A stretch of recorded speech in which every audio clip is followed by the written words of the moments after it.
Hello and welcome to a massive bumper edition of the Naked Gaming Podcast with Chris Barrow and Lee Milner. It's as full as our fat rabbit Bailey. He looks like he's overflowing from his own body. I don't know what's happening over there. I don't know. It's a special edition of the podcast because there's so many new games that came out that it's really extended and fat.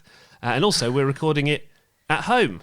I know. This is so weird. Literally sitting on our sofa Yeah. with Bailey kicked outside. Because what he does is he drinks water from his bottle on his cage. Yeah. And it's like a sort of background It's a bit annoying, isn't noise it? like that. He's been banished. So many new games then out at the moment, lots to discuss. Also, something that's worth mentioning, for the first time in my life, really properly, we own a Nintendo console. Yay! A Switch has arrived. It's the best thing ever. You said you wanted a Switch, right? Well, I originally wanted the Switch Lite. Switch Lite because I wanted something for the tube. And then actually... We looked into it, didn't we? Well, what's the point? Because Yeah. now you've got a little console that you can take around with you and play at home or play anywhere. Whereas the Switch Lite, you can't hook it up to the telly. We understand this is nothing new, by the way. It's just new to us. It's brand new for us. And yeah. we think it's amazing. Anyway, we'll get onto that later. But what's good is that we can now review some of the Switch games as well, and there's been some really amazing ones this month. You can follow us on Twitter, by the way, at Naked Gaming Pod. We're getting a few more followers there. We'll look out for that. And in our August episode, if you want to listen back to last month, it was our Simulator special. Loads of them featured, including Goat Simulator. How can we forget? So my tongue is now stuck on the other goat's bottom. What kind of game is this? No explanation required. You just have to listen to the episode if you want that to make sense. Definitely worth downloading that episode now and subscribing, remember, to the Naked Gaming Podcast on iTunes and Spotify. There are currently 9 episodes available. And Bailey has reviewed it as well. Thanks, Bailey. Thanks. This month, As students prepare to go to university, we'll hear about a new degree in eSports. interesting idea. I feel like I've been studying for an eSports degree my whole life anyway. Is that something you take? Yeah, definitely. Because there's so many jobs you can do in gaming. Yeah. Well, a lot of gaming jobs are similar to TV jobs like what you do. Exactly. You could be, working in digital and TV or radio or making your own gaming programs. Going to hear from the actual lecturer of the eSports degree that's available now. Also, last month we mentioned 15-year-old Jaden Ashman, also known as Wolfies, who came second in the Fortnite World Cup doubles. He did it using a controller, which is such an unusual way of achieving success. Well, this is a real turn up for the books. Lee went to actually see him and his mum Lisa on his first day back at school. When I get my house, I'm just going to do up my gaming room, just make it all really nice. Probably separate it from my sleeping. So we've got a shed out back that we're going to just do up. You love him, don't you? I do. I'm like his biggest fan. I've said he has to come on the show one time just for like a Special. little chat. Yeah. Special. Yeah. As for new releases, there are loads actually. You've already mentioned this month. You've got Gears of War 5, Astral Chain, a game called Control. God, how many hours have you spent on that? You completed it. I haven't you? completed Control, yeah, and Yeah. quickly as well. I loved it. I know that's from the makers of Alan Wake and Borderlands 3. Now you've played a lot of that as well, haven't you? Well, I played a bit of that with your sister. Oh yeah, that's what what we were you're doing. doing. Yeah. Yeah. You just left me and abandoned me. No Yeah, worries. That's the way we do it. So they're all getting reviewed this month. Also, there's loads of retro revival stuff going on. We've got World of Warcraft Classic that's launched. The original first-person shooter Doom is now available on your phone. And only today I managed to get hold of Link's Awakening, which is like a remastered version of that classic Game Boy game. So I've been playing that today. Also, Tamagotchis. We finally got round to trying to get them married. Yay! It's hatching. Every time it's Tamagotchis, you go into like shell shock mode. Because I always think they're going to be amazing. Stay tuned to find out. Moving on. No, we're going to find out if they get married anyway. yeah. Surely we can succeed at that. Come on. We better, otherwise it doesn't look good for our own wedding.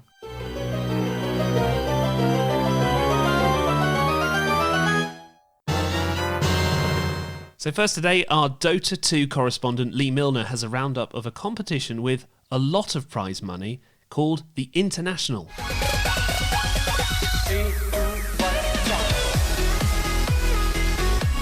With the biggest prize pool in competitive gaming history, the International is a competition in the game Dota 2, which, by the way, is short for Defence of the Ancients. So how much money $34 million.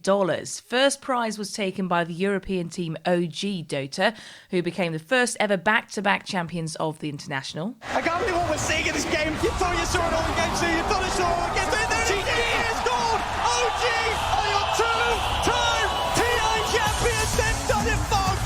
And in what a fashion! These last 3 games didn't even seem close. Liquid, they had something going for themselves, but then they hit the brick wall. It's fair to say the commentators were a little bit excited. The best of 5 finals saw OG Dota take the series 3-1 over their rivals Team Liquid. First prize was $15.6 million. Team Liquid in second place took home nearly $4.5 million, so not bad. And the winners will have their names engraved on the Aegis of Champions, a trophy that's shaped like a shield and made of bronze and silver, a prize which money obviously can't buy, unless you want to buy a replica off eBay for about £100.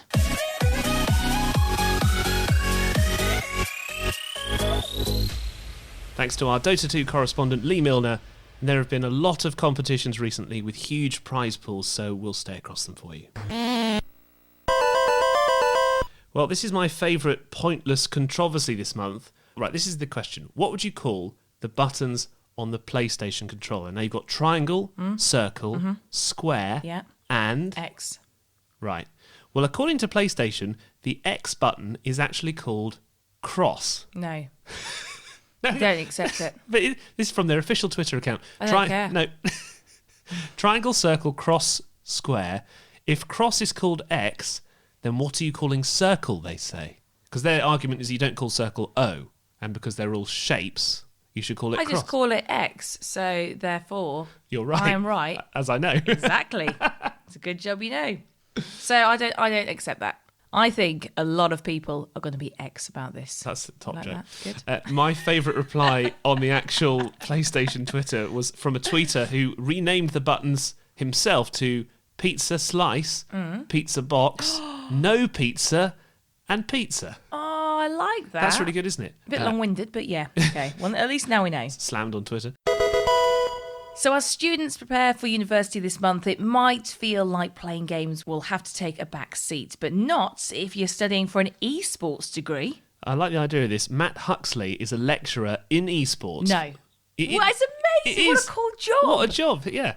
So Wow. he's at Staffordshire University and he's teaching this brand new course at the Digital Institute in London. Can you imagine, though, saying to your mum and dad, you know, I'm Yes, going to university, mum and dad, exactly. and your mum and dad, wow, are you going to take economics, business, science? You're trying to think of other things beginning with E, weren't you? Economics, English. No, mum and dad, I'm taking esports. What? Interestingly you say that because I do ask him that question in a minute. He also used to be a member of the Gfinity esports team, so it's not just like he lectures on this. He really has lived and breathed esports for his whole career. They're the best. Yeah. So I bet you're wondering, what does the course involve? One of the things that we kind of say from the outset and in a lot of the material is they won't be playing games on this course. That's not to say that we don't have an incredible array of equipment that they can use all in their free time. But there's no, the course itself and the degree that they'll be coming out with covers no actual gameplay. So instead, we're looking at all the broadcast elements, either being on in front of the camera. So that's through, casting, through interviewing, through hosting. But equally, that's all the positions that lie behind it. So if you're the producer, vision mixer, audio, we have all that. And equally, in the same vein, actually, we've sort of invested very, very heavily in the technology side so that the equipment that the students will be using is the cutting edge stuff that we just brought in at Gfinity recently. And I was kind of floored at that. I was thinking, wow, like a lot of esports companies out there haven't got the equipment that we're actually training these people on. So in terms of that, ready for the future, I think that's really there. I'm sure that parents who are listening to this will be happy that you said that, because I can imagine that if your child comes to you, fresh out of school and says, right, I want to do a degree in esports, that your first thought would be, well, they're going to be playing computer games all the time. Do you have to try and reassure parents that actually this is a sort of legitimate career nowadays, because this is still very new to some people? I think absolutely. I think it will always have that initial. People will always take it being to computer games. If somebody's son or daughter came to them and said they wanted to work in the film industry, you're not immediately going to be like, well, you're never going to be an actor. If you think of film industry or the music industry, there's thousands of jobs, studios, people that work on graphics, tertiary sort of industries that relate around it, that are the jobs that build up those markets to be profitable. Interesting. So those jobs are there then in your experience, that actually with a degree that would help you get a job, and actually there are enough available jobs in this sector, because that's an interesting thing for me, is that how many jobs are there really available? Yeah, I think it's one thing that esports really does well is that it's kind of borderless a lot in its approach. It can make things very open. So there's a lot of availability for people to work in sort of many places of the world, and there's a lot of remote working. Something I noticed about the Fortnite championships that we had recently, and this has been written about a lot in the press actually, that there was no female gamers in the top 100 who are actually competing for the big prize. Do you think that more people would be encouraged to perhaps study, and I'm talking about female gamers particularly, to study something like a degree in esports, and maybe, I don't know, feel like they have that degree backing behind them to then take that further into becoming the players of the future? There's massive room for it to improve, and hopefully with degrees such as this, and obviously universities such as ours run initiatives like Women in Tech and things like that to try and kind of get that participation wider in the STEM fields, and hopefully it's an environment that we have a more sort of different background of people to bring their opinions to. Thanks to Matt Huxley. Would you study that degree? I like the fact that he was saying it's actually quite good because there's a lot of jobs available in that area. How old can you be to be a student? You can be an older student. I'll enrol next year then. You're not that old. Oh, thanks. That old. To find out more about that degree, you can head to dilondon.staffs.ac.uk if you're interested.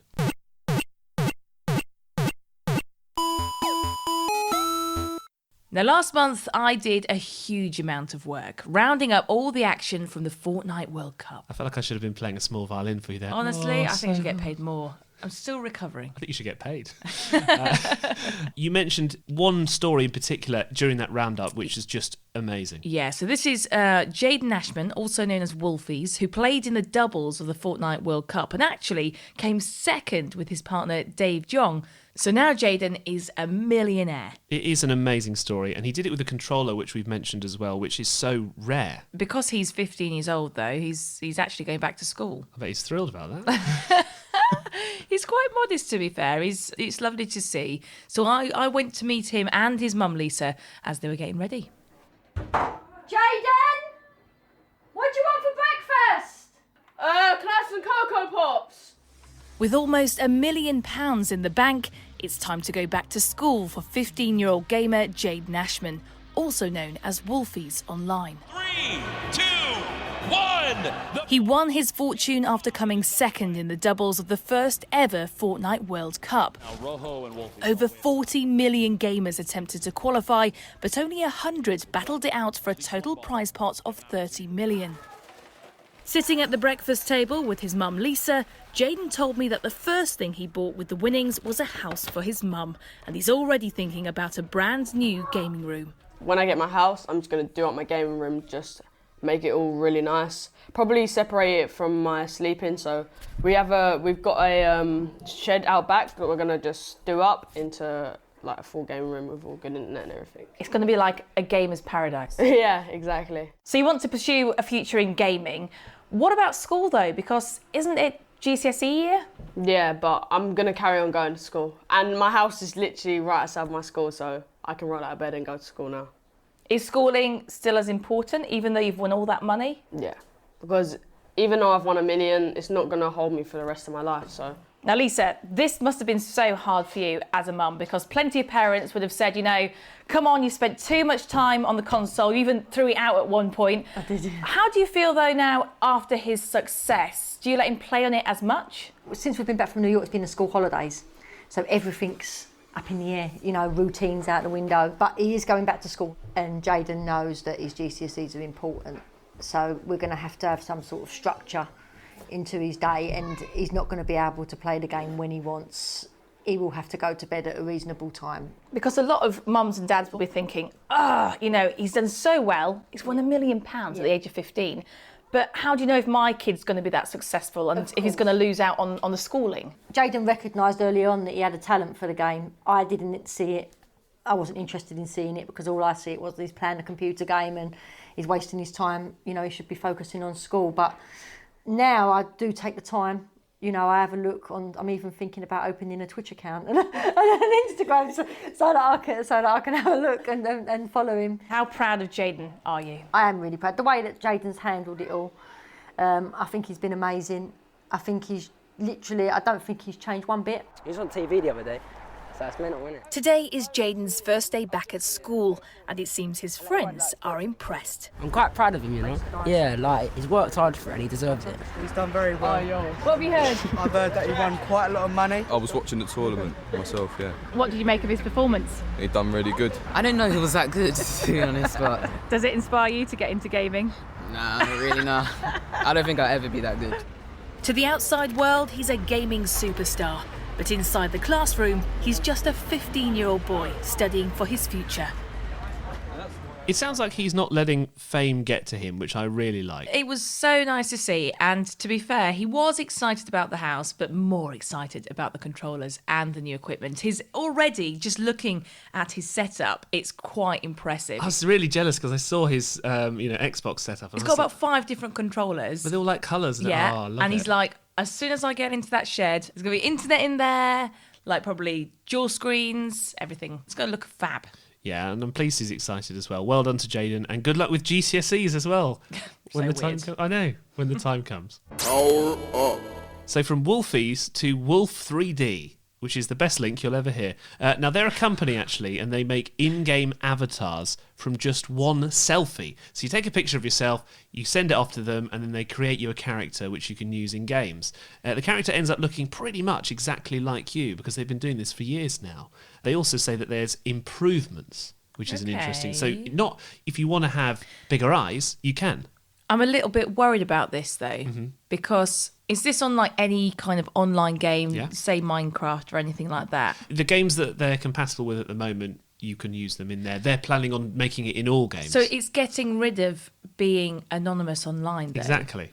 But is that a good thing or a bad thing? Well, this does come up in the discussion. I mean, if it was me, I would just get my character to wear sunglasses because I like wearing sunglasses. I get like war paint on my face because I think that's cool. Yeah, and I don't think it's a problem for people our age. It's more for people a lot younger. There's a specific reason why we're talking about it this month, and that's because a lot of games have started using actors and their real-life likenesses in the game. Yeah, I mean, we've had the recent announcement of games like Cyberpunk 2077, which features a game version of Keanu Reeves, and Death Stranding, which has also got the legendary Norman Reedus from The Walking Dead as the lead actor. Oh, he's amazing. How good is this sort of technology, and what will it be used for in the future? So Timu Turka is the founder of Wolf 3D, and he told me, firstly, how they go about creating this avatar. We do that by using a single selfie of a person. So it takes about 7 seconds on the phone to generate the full 3D character, 3D avatar of you that looks like you. And we can do it because we've been scanning people for a while, more than 5 years, almost 6 years. We scan about 20,000 people with hardware scanners, so we have a super high quality database. And now we're just using deep learning to predict, based on a single photo, what your 3D face is going to look like.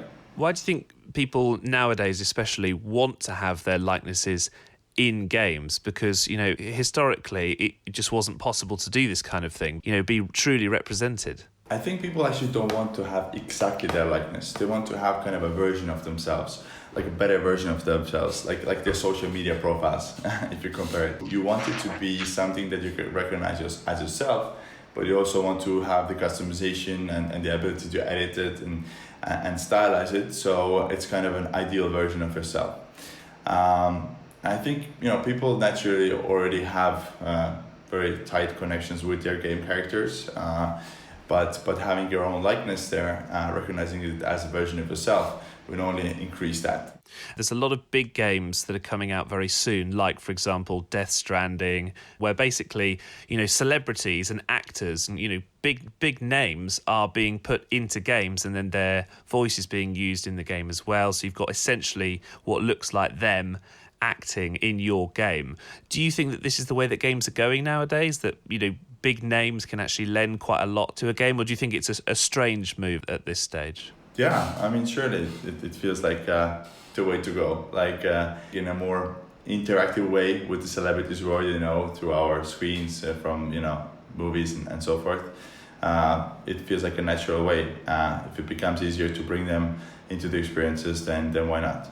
And actually, actors have been scanned and kind of digitized for decades already. Like the scanning technology in Hollywood has existed for a while, but it just requires a lot of hardware, lots of scanners, and lots of manual labor.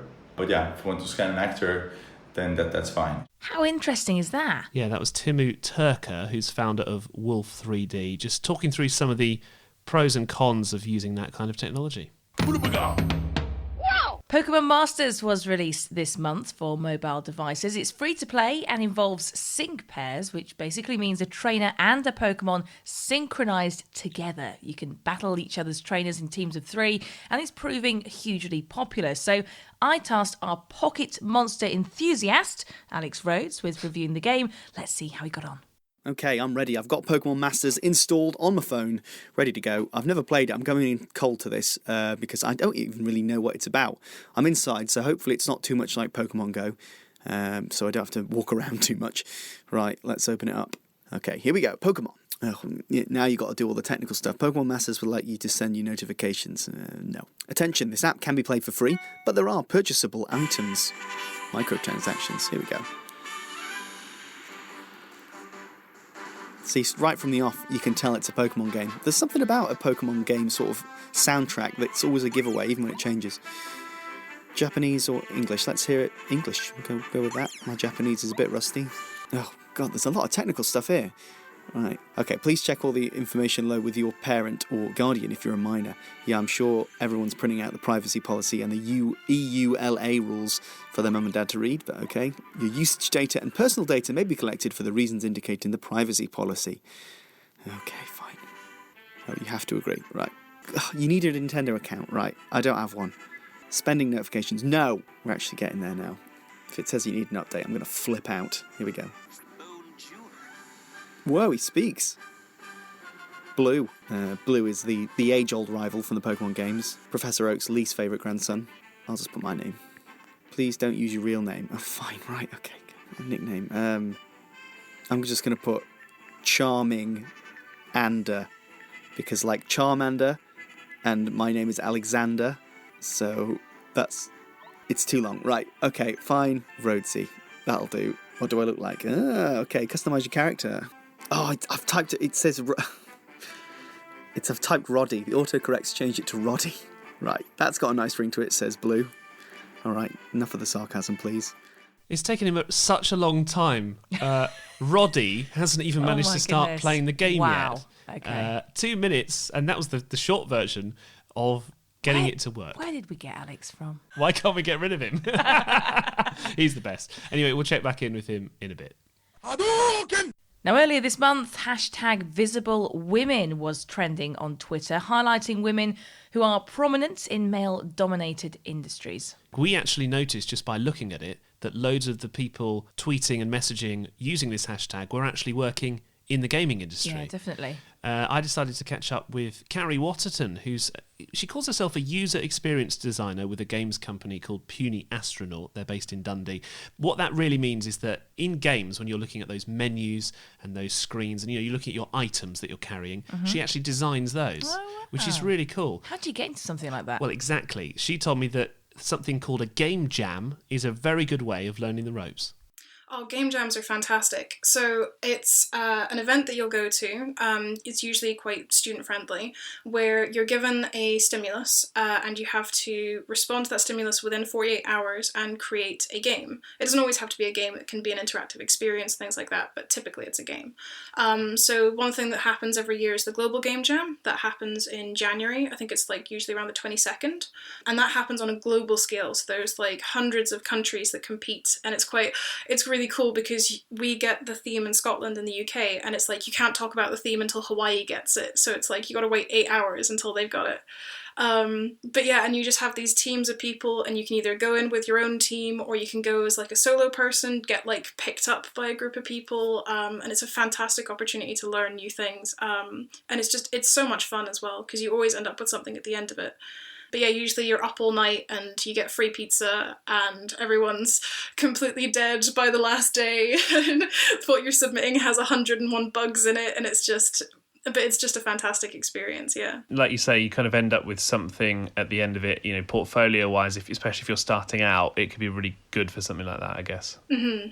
Absolutely, yeah. I've done a number of game jams. One of the best ones that I've done has been the Murray Game Jam, which is actually from where I'm from originally. And they have two categories. They have a digital game and a board game. And I've only ever done the board game ones because I didn't know any programmers at the time, and it's just sort of stuck with me. And I actually, the first year that we went, we won it. Oh, wow. Yeah, and we got to, as the prize, go down to the UK Games Expo in 2016 and exhibit the game and pitch it to publishers and all that sort of stuff, and it was a fantastic experience for a group of teenagers to go and do that. It was great. Yeah, no, it's awesome. You're obviously on the younger side of your career in the earlier years and things like that. What would you say to people who are maybe sort of about to get to where you are and kind of what to do? Do you know what I mean? Mm-hmm, mm-hmm. I think it depends what kind of discipline you're going to go into. So for my discipline, which is UI and UX, if you have a strong graphic design background, then that's really good. I've seen a lot of professionals in the industry who've started off with graphic design. But I think going to game jams, because there are loads running all the time, is a really good way to sort of get a foothold in the industry. And I think just speaking to people and making connections. I found some of the best feedback that I got was when I reached out to other user interface artists that I admired and was like, can I show you my portfolio and what I've got? Can you give me some tips on how to advance and what to do? I don't feel like I'm at the stage where I can give proper feedback to people because I have so little experience. One of the best things was actually getting in touch with those people who had been part of the hiring process and who were able to say, yeah, we look for this kind of stuff and you probably want to work on this and present this differently. Thanks to Carrie Waterton for that advice. Busy night, but there's always room for another. You're listening to the Naked Gaming Podcast with Lee Milner and Chris Barrow. Time to look at new releases this month in our bumper edition of the podcast, mostly because of how many games have come out. It's a ridiculous month. Let's start with Gears of War 5, probably the biggest and most anticipated release this month. It's been a very long time coming as well. Is this finally an Xbox game that's worth playing? You find what you're looking for. Yeah. And now we need to kill it. I need you to think about what you saw in that vision. Every detail. Multiple security breaches. Old Afira ruins. External camera 16. External camera 15. Camera 10. Oh, damn it. They're here. I can answer that question. No, it is not. I still You were haven't... so excited about this. The thing is, Gears of War 1 and Gears of War 2 were probably some of the best games that I've ever played. Yeah. I played the online. I remember at A-level time playing that game and preferencing gaming over doing my A-levels. Oh, sorry, yeah, we're on air now. But I loved it. But then a new company took over. Okay. And they've done, Gears of War 4, for example, which I didn't like. Gears of War 5 is basically the same as Gears of War 4. Right. So no development, really. Not really. The thing they've added in is 3-player co-op instead of 2-player co-op. So if you want to play with 3 people, I recommend it to you. Okay. There's new modes. There's something called Escape, which means that you're trying to essentially survive and get out of an area. Mm-hmm. The graphics are the same, though, as the last game. A bit too colourful. Like in the first games, they were dark, gritty, quite shiny. Yeah. The What textures... you'd expect for the... Yeah. And it created that atmosphere, and then now it's a bit more cartoony. And everything looks a bit dull at the same time, so I didn't like the graphics on it. The training mission took about an hour. The campaign, I couldn't be bothered to do the campaign. And the worst thing is that the voice acting was awful. They should employ us. Yeah. We could do a better job. Well, I could do Marcus Phoenix. Go on then. There's a locust behind you. See what I mean? That's not half bad. He's just really... I didn't know you could do that. Didn't know you could get deeper. I'm behind you. Oh, I stopped there. Yeah, that's too far. Also, you played as Marcus Phoenix in the past, and he's in this game. Yeah. But instead, you play as his sad sack of a son.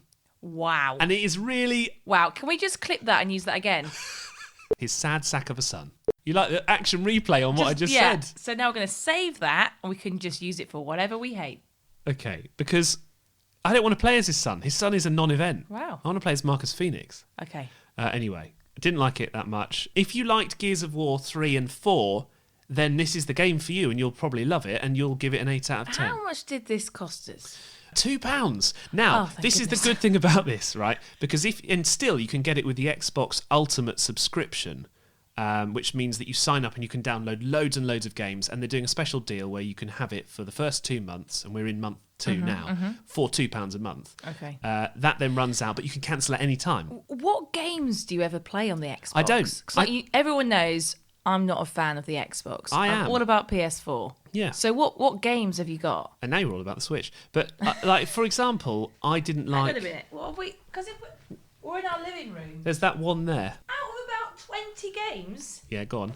Hang on. This is Game and Shame. This is a new feature. Game and Shame. What's in your games collection? Out of about 20 games, we've got one.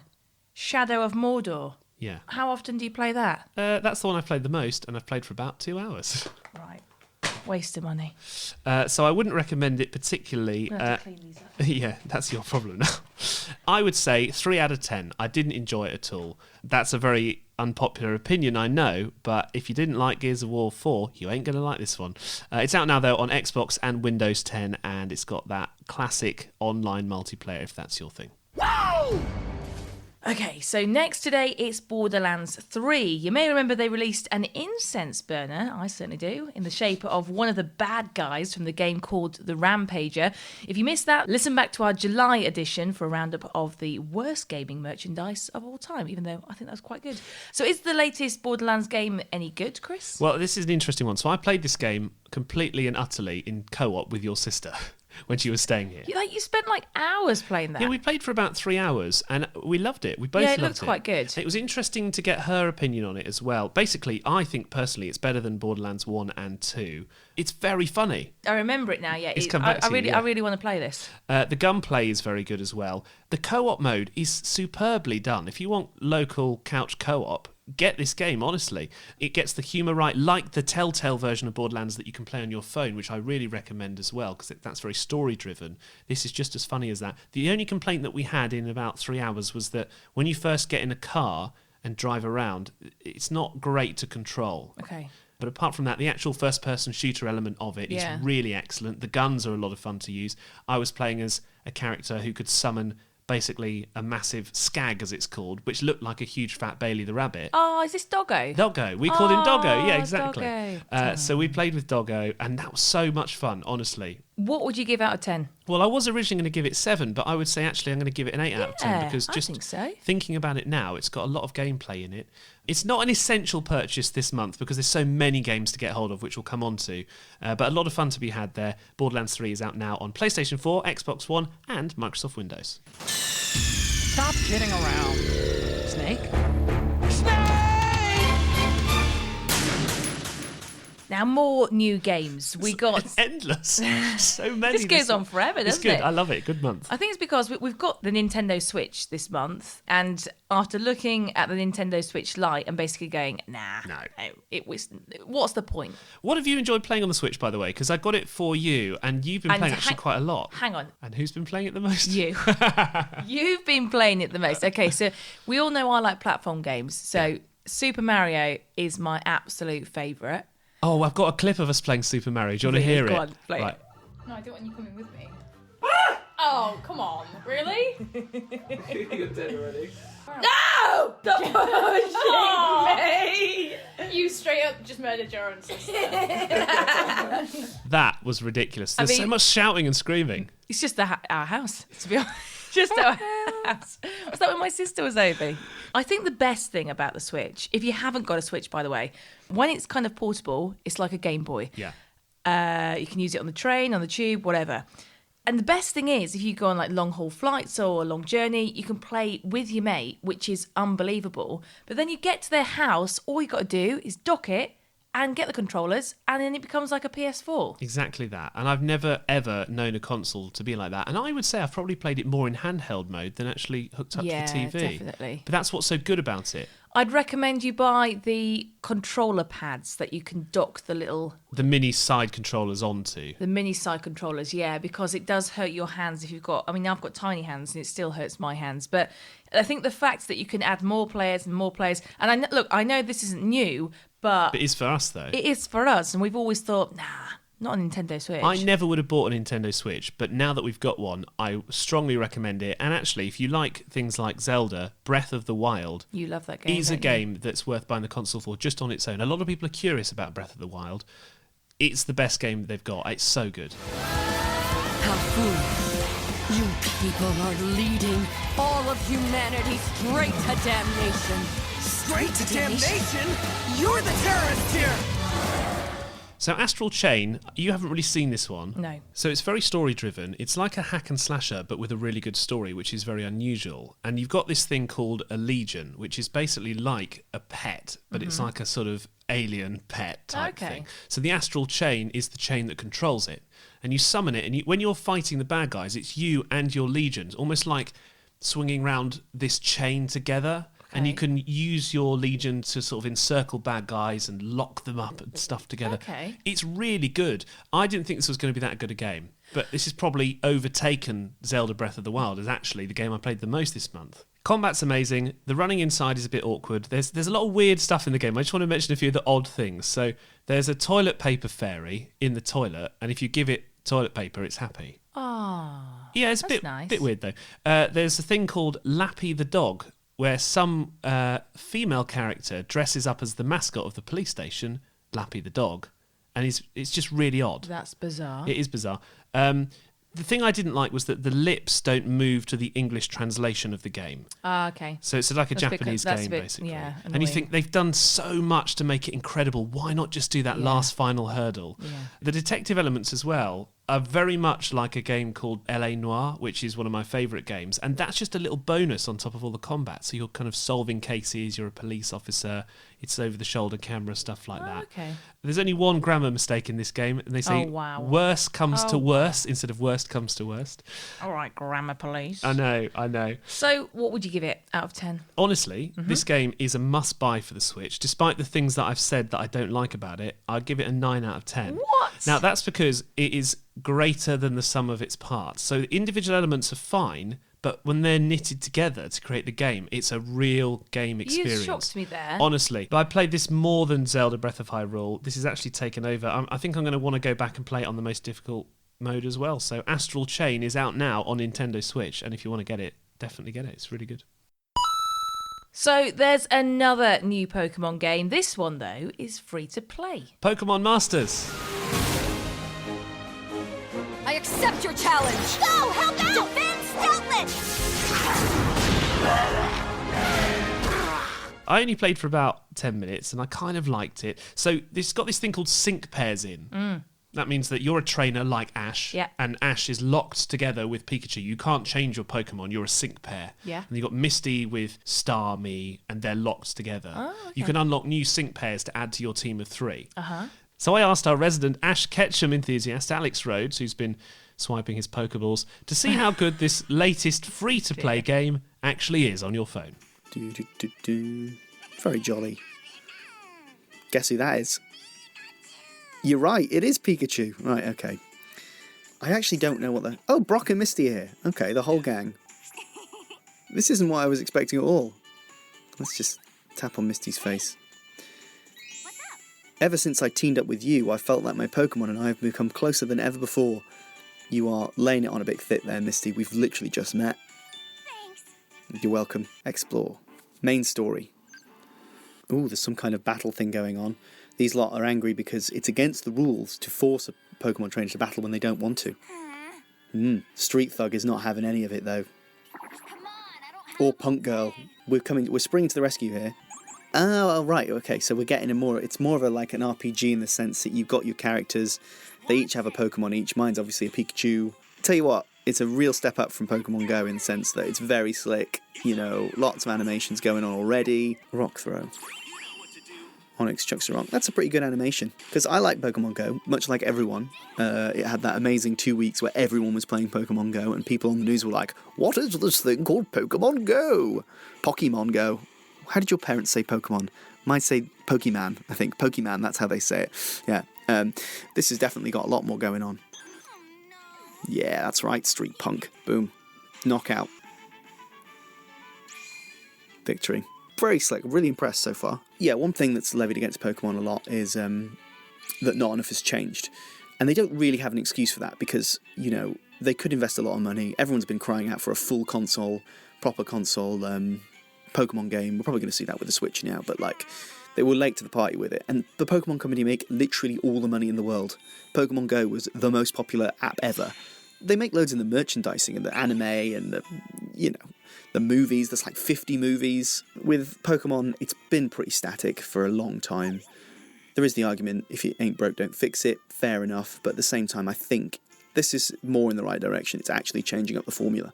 So yeah, I'm enjoying this, Chris. It's pretty good. You're welcome, Rosa. And also, you know, voice acting. That's something they generally don't have. They still call me Roddy. Stop. It doesn't matter. So I'm going to figure it out, see if I can change my nickname. But yeah, thanks for putting me onto this one, Chris. It's a solid game, this, and it's worth your time. It's actually very impressive for a mobile game. Alex Rhodes there having the time of his life. He did very well. He did. There is something coming up for him, which is a massive 500 megabyte download of more stuff. Oh just my to goodness. bear in mind. But he sounded like he enjoyed it a lot. Yeah, remember it's available on your phone at the moment, free of charge. Now, there's one other Pokemon story, just quickly. Not that we've been watching Pokemon recently, but over the last 22 years of training and battling to be the best, Ash from the Pokemon series had never actually come first in a Pokemon tournament. Well, recently, his dream of becoming a Pokemon master finally came true. In the latest episode of Pokemon, the series Sun and Moon, Ash wins the championship competition of the Alola League. The first time he's ever won. So, well done, Ash. You finally did it, mate. He's a Pokemon master. I thought it was always a Pokemon I thought as master. well, because I haven't watched it for a while, but I looked up his rankings and he's come like 32nd, 16th, 8th, 16th, So 4th, actually, Ash 8th. was rubbish. Yeah, he was rubbish. He never was a Pokemon master before. So it takes you 22 years. Wow, I mean, that's a lot of dedication. Also, how old is Ash now? Because he was like 15 at least. He must when be he at least started. like 42. Yeah. Well, there you go. Experience is everything. Well done, Ash. You do know he's not real, don't you? Shh. Don't ruin it for me. Another new game for you this month from the makers of Alan Wake comes a game called Control. Fair warning. This is gonna be weirder than usual.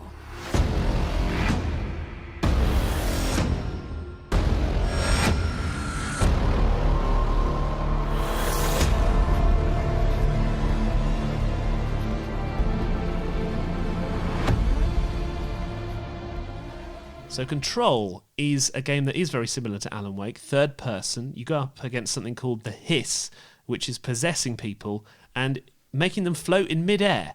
You get something called an object of power, which is like a gun. You get telekinetic powers from weird things like floppy disks and a massive large anchor. It's quite an unusual game, but you actually played quite a lot of this for a while. Yeah, I wasn't very good, to be honest, but I thought this was really, really good. It was really good and imaginative, quite creative. The fact that you can move things with your hands. I've never seen a game where you have so much power over the environment to like chuck stuff at enemies. Maybe that's why it's called Control, darling. Yes, thank you very much.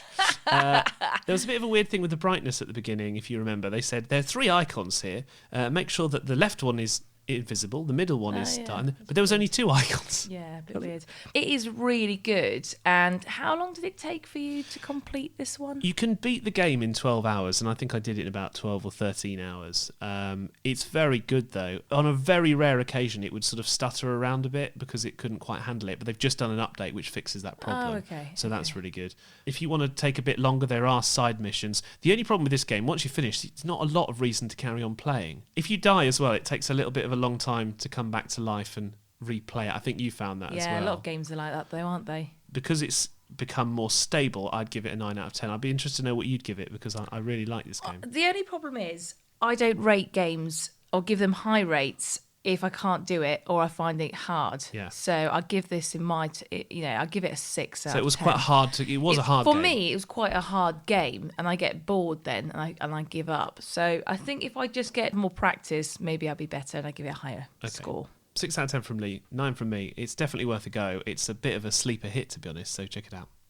You're listening to the Naked Gaming Podcast with Lee Milner And Chris Barrow. Time to go to Retro Revival this month, and we promised this would be a bumper edition. That's because we've got 3 classic games for you this month as well, starting with World of Warcraft Classic, described as a faithful recreation of the original WoW experience.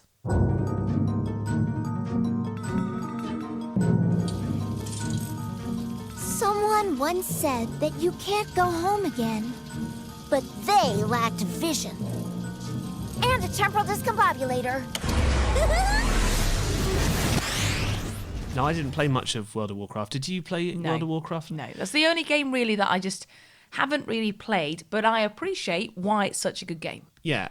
The original game is what people call vanilla, which is like the unflavoured, no expansions. That is what has been re-released here. So World of Warcraft Classic is the vanilla version of the game. Okay. Marco tweeted us saying that the queue time to get into the game was obscene. This is the thing. So Wolfies, who we heard from earlier on, when I went round to his house, he had something like downloading in the background. I said, what's that? He said, oh yeah, it's just the new World of Warcraft. You have to sign in at 8 o'clock in the morning, and by about 4 o'clock, maybe 5 o'clock in the afternoon, you might just get on. Yeah. What? So that's ridiculous. That is what it used to be like. To get into the servers. We're not the best people to review this game, so I've drafted in Wedge from the Mana Source to be our World of Warcraft Classic correspondent. He's known for his YouTube videos about Magic the Gathering, the card game, but he's also an absolutely huge fan of World of Warcraft. Wow. He's played, I think he told me he played for like 5,000 hours worth of time. And that's not even as much as some of the really hardcore players. So I've been catching up with him about what it's like going back to World of Warcraft Classic. It's definitely not exactly the same. The game now is so much bigger than it was in vanilla that one of the biggest difference they're doing is layering servers. Azeroth is too small in vanilla for the amount of people playing now. It was fine in 05, right? But now there's like millions of people, and that's just, it's not realistic. So they're putting different like instances of areas on one server. So you can go in one area and some people just disappear because they're on another like load of that server, which has turned into a really huge difference because now people are trying to get invited to like different layers where there are different amounts of people in them, and that makes it totally different. But the core is the same, so there's a lot of inconvenience and a lot of like ridiculous things that shouldn't exist. Like we're going back to before Blizzard learned anything, so it's kind of like rudimentary, but it brings with it the difficulty that we all remember. I've put in an absurd amount of game hours, and I'm like nowhere near highest level yet. It's a difficult game, and that's definitely, like, I would say nostalgia is the reason I started playing again, but the difficulty of the game is what keeps me playing because it's just so interesting. It's nice to actually play something that's a bit unforgiving. And I was hearing that when it first ever, like day one kind of thing, people were queuing for like 10 hours. Well, you put your character in the queue, then you maybe go to sleep, wake up, and then you play once you finally load it in. Is that still the case now? Does it still take ages to get in the game? At like 5 p.m. Eastern time, everyone's going to be playing all night, so the queue's going to go down pretty slow. But yeah, it's wild. It's like the Wild West. You really have no idea how long it's going to take once you try to queue. But isn't that one of the attractions of it now, is that unlike games that you can play nowadays, you can mostly do it when you want, log in. They try and make it, like you say, quite easy to play at any time. Do you think there's something about actually the fact that you can't just get in immediately that makes you appreciate it more as a game? Because when you finally get there, you're like, right, it's game time, it's serious now. Oh, 100%. It's definitely part of the new culture.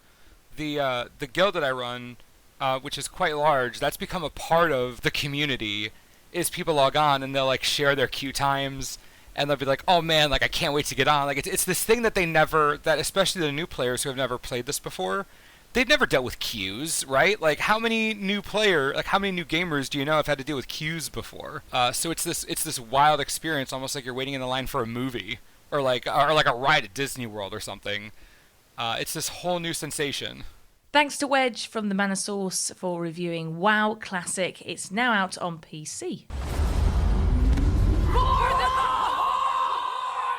Quick mention of something that arrived today. This is Zelda Link's Awakening, which is a Switch remake of the Game Boy game from 1993. Did you play Zelda on the Game Boy? No, that's the only game I didn't play. Because it's kind of like Pokemon, except that instead of the fights stopping the game and you're going into the fight mode that Pokemon did. Instead of that, it was like real-time fights. So you'd slash your sword on your character in the world and it would hit the bad guys. I see, yeah. This is a complete remake of that, and it's just come out now.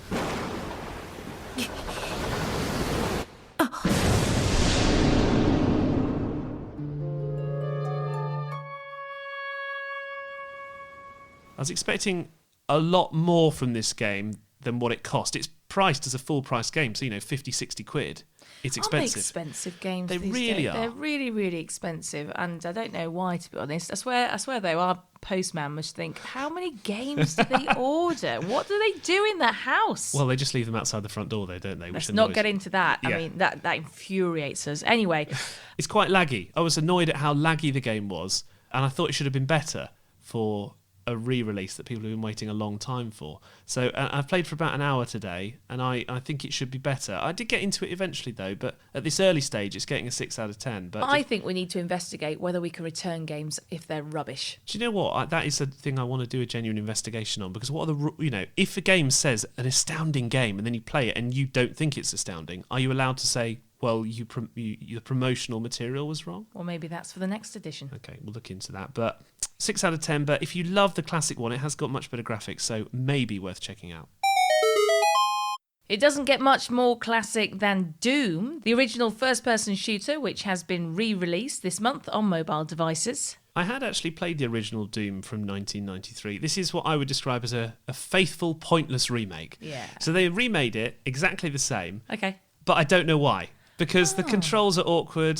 Do you really want to go back and play Doom now? I mean, if you want the nostalgia trip, okay, get this game. It's really, really cheap. It's like £5.99. Does it look any better? No, it's exactly the same game. The controls are fiddly. It feels like you're running on ice, but that was kind of like what the original was like.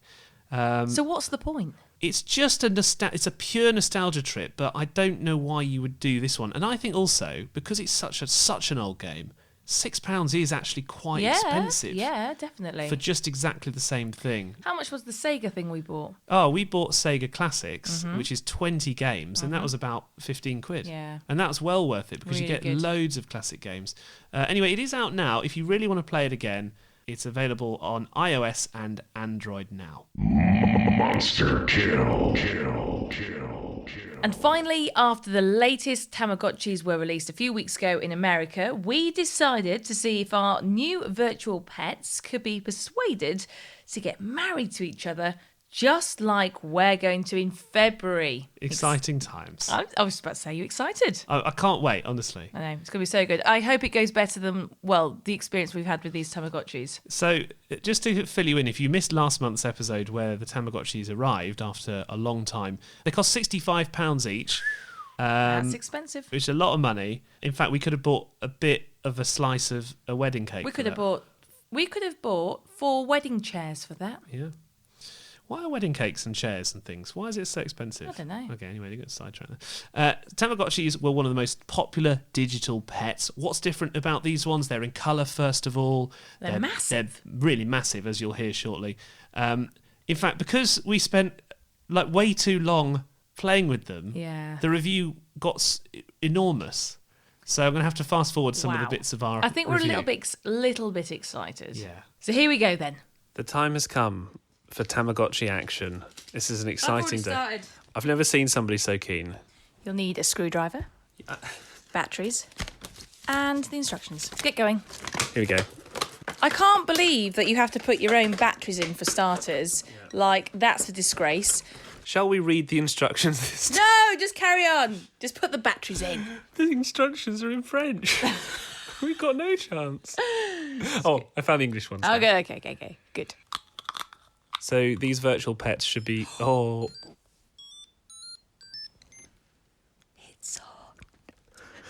Oh, it's in colour. No. It's in colour. no, look, I want to play now. Hang on. Oh, mine's on. This looks amazing, though. It's a bit big because it's literally the size of the palm of my hand. But It's weighty. it's quite colourful, isn't it? Oh, date. Oh, it's American way round, by the way.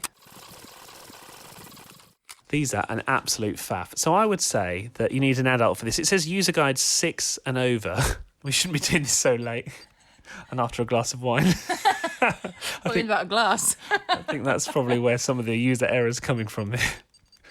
Your name? I can put my name in. No, but I'm going to call it something. Tammy. Calling mine Tammy. I was going to call mine Tammy, but it takes so long to enter the name that I've just gone for Tam, because that's fine. Oh my goodness, I'm going to call it Bailey. I've got an egg that's rocking left to right, and now the screen's just turned off completely. It's broken. Oh, is that to save battery? What's the point in it if the battery saves by turning off? Wow. Okay. Oh, no, it's doing something. Mine's hatching. Yay. Congratulations on your new Tamagotchi.